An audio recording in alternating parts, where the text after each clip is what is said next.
për nga prodhimi,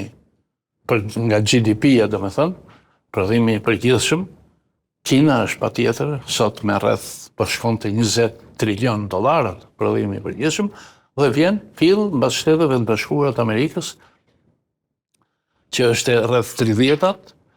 duke lënë mbrapa pothuajse të gjithë shtetet sado të mëdha dhe të fuqishme, përfshi dhe vetë Indinë, që është shteti i parë sot për nga popullsia,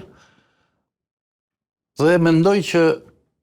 nuk mund ta nënvlerësoj as Bashkimi Evropian Kinën, kur dhe Kina në asnjë mënyrë, dhe se ka bërë këtë gabim, nuk e ka nënvlerësuar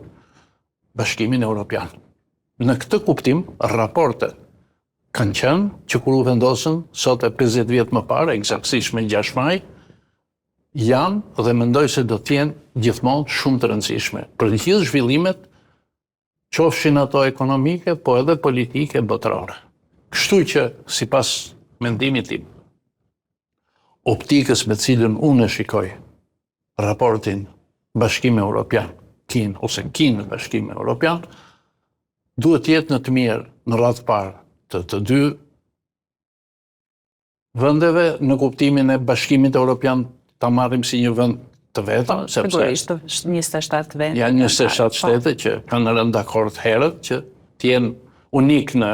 këto gjëra, plus të veçantat e tyre, dhe Kina që është ajo që është.